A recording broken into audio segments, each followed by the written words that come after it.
Labrīt šodienā. Gribu izstāstīt šodienas rīta sejas kopšana. Pirmām kārtām attīrošs līdzeklis, otrkārt tonizējošs,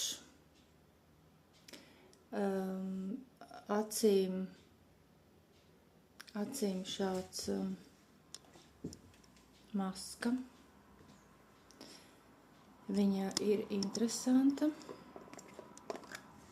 ļoti mitrinoša, speciāls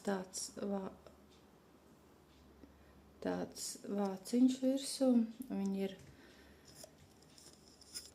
ļoti, viņa mitrina, izlīdzina krunciņas ap acīm. Tāda lieta bija no rīta.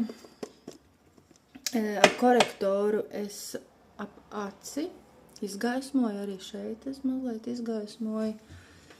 Un tad vēl, kas interesants, es ņēmu šādu vaigu šķidro ēnu, taisīju, tušēju vaigus un pēc tam liku sauso tādu mazliet spīdumiņu. Un neko īsti nedarīju. Tad es ņēmu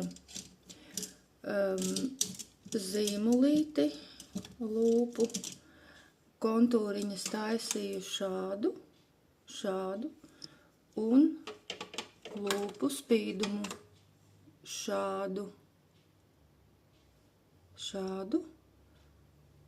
un uzaču zīmulis.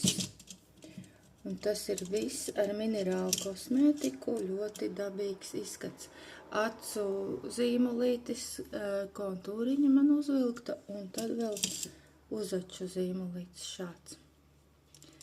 Ar šiem instrumentiem es uzlaboju sev jaunāku izskatu. Svētīgu dienu!